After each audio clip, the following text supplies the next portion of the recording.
Okay, so my background and my perspective is a drug metabolism person. So one of the things that I will hope to lead you through is provide the perspective or answer the question as to whether CNS targets represent more difficult ADME space compared to other therapeutic areas. And I've divided my talk into two sections. The first, I'm going to talk a little bit about CNS physiology, the blood-brain barrier. I'm going to focus a lot on PGP and talk about some data and a particular model we've investigated pretty thoroughly. And in the second part, I'm going to talk about some project strategies. And again, these are going to be from a drug metabolism chemistry perspective.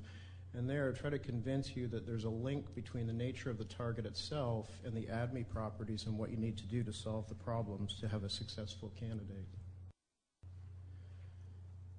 So in the first part, talking a lot about the physiology and PGP, if I do this right, I'm going to be able to lead you through the talk, and it's going to answer this question.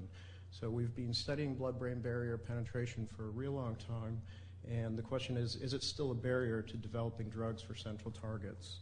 So just in case I fall off the path somewhere along the way, the answer to that is yes.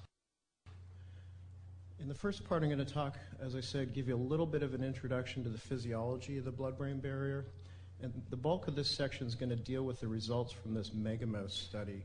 This is a large collaborative undertaking that we completed. It's going on about 4 or 5 years ago now, but I think the data is still relevant and worthy of discussion, and then wrap up with a few conclusions.